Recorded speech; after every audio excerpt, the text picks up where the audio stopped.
Hi, I'm Mike Perkins from CarGurus, and this week I've been driving the all-new 2017 BMW 530i. Bloat has been the bane of BMW vehicles these last few years, especially when it comes to the 5 Series. By its 6th generation, what was once the pinnacle of sports sedan engineering had become a flabby imitation of itself, handicapped by its ever-increasing size, weight, and price. For the 7th generation, BMW is looking to keep all the luxury while adding back some of the sport with a new chassis, a redesigned suspension, and a couple of fresh engines. Styling has followed the evolutionary trend of BMW, so there are no surprises here. New adaptive LED headlights sit flush with the twin kidneys, and active grille shutters boost aerodynamics and help with engine warm-up. This line running along the side is intended to distinguish it from its 7 Series big brother. Look quickly and you may miss it. By the numbers, the 2017 is 1.2 inches longer and 0.6 inches taller, despite wheelbase only increasing by 0.2 inches and width by 0.3. Where you'll most notice the changes is in the rear seat, where passengers gain 1.2 inches of legroom, and in the trunk, which is increased to a cavernous 18.7 cubic feet of cargo capacity. Inside, it's much the same.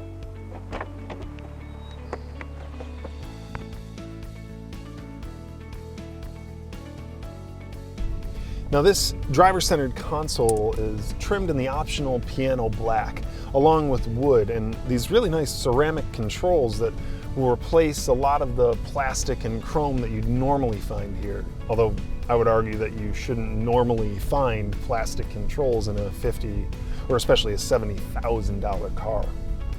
There's a giant 10.3-inch touchscreen that's supplemented by traditional dual gauges and the best heads-up display I've ever experienced. And this 6th generation iDrive system, well, it presents a dense and confusing array of information that is controlled by a seemingly endless choice of steering wheel and console and touchscreen and rotary controls.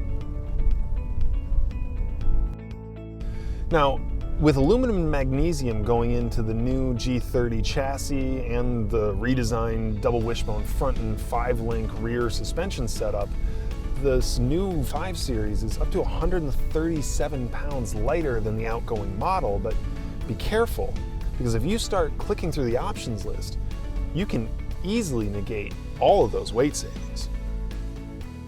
You can also blow up the price.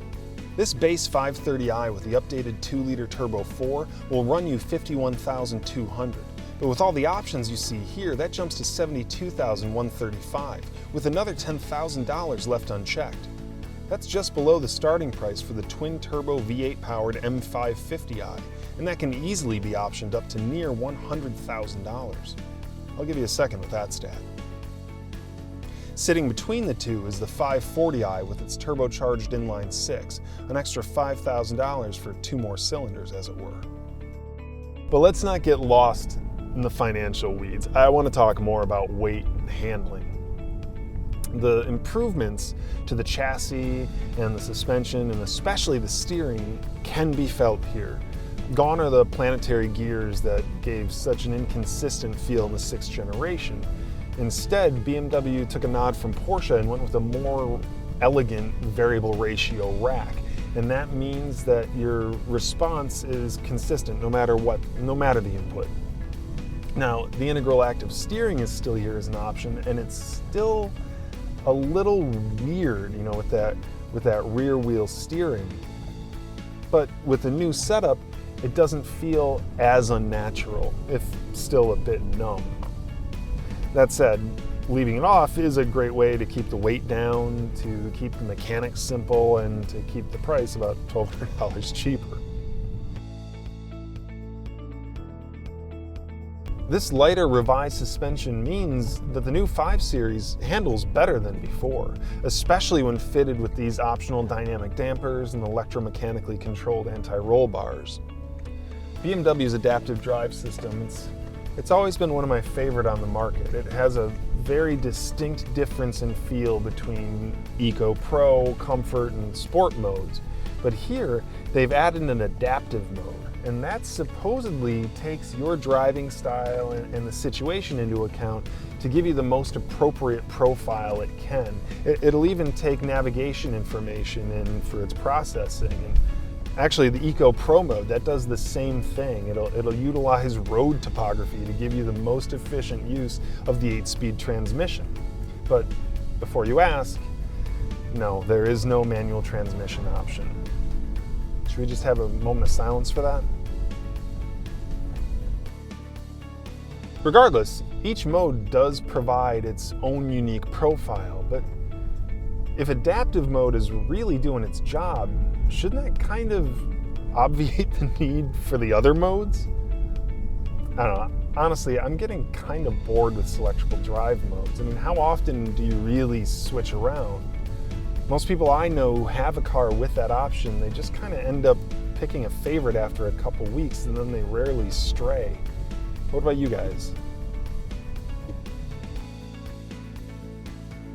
The good news is that this 2-liter 4 with the twin-scroll turbo is actually capable of delivering some sporty performance. It first showed up in the 2014 Mini Cooper S and has since gone on to power the 2, 3, and even 7 series in differing stages of tune. Here, with 258 pound-feet of torque available from 1450 to 4800 RPM and 248 horsepower from 52 to 6500, it'll carry the 3800 pound 530 to 60 miles per hour in 6 seconds in rear-wheel drive configuration. With xDrive powering the front wheels as well, it'll shave another 0.2 seconds off the time, but be careful. All the options add up, and the 5 Series can weigh up to 5,000 pounds depending on trim.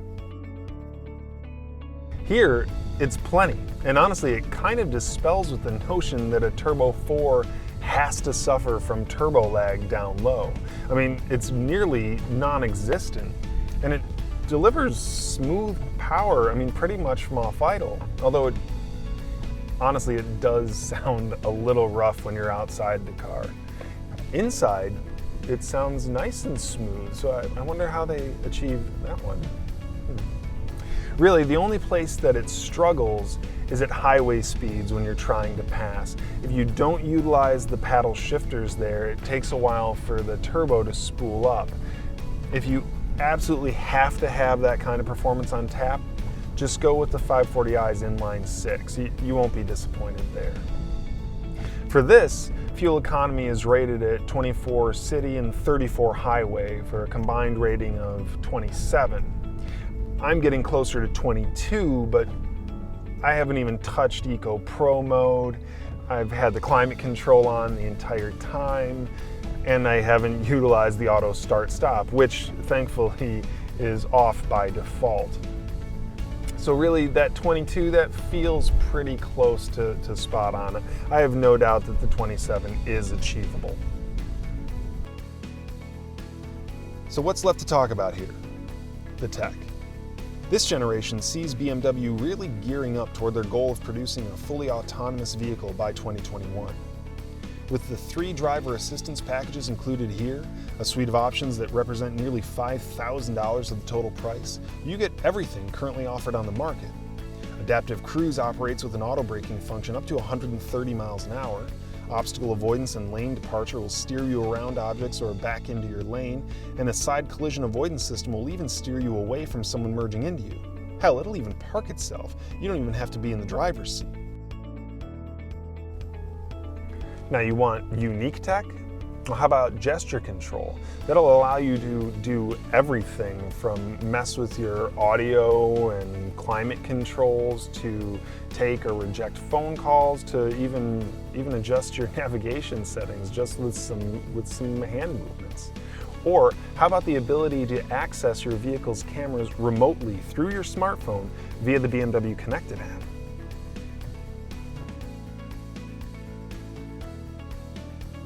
Okay, you want some complaints?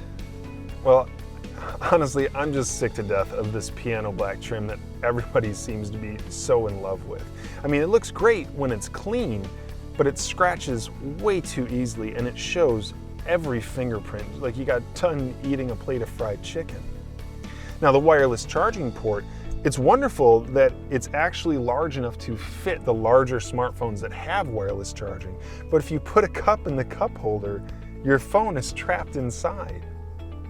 Now the navigation system, it's just too slow to react. I mean, I can't tell you how many turns I've missed because I've been waiting for the system to catch up. And Apple CarPlay, that really should be included at this level. I mean, I know $20,000 cars that cost less than that where it's included, but here it's a $300 option. And Android Auto, it's not even available. This all feels like a step in the right direction for the 5 Series, ignoring the lack of a manual transmission. With all the options available, you can pretty much create the car you want, as long as you're willing to spend the money. So which features would you choose? Or would you go with a competitor?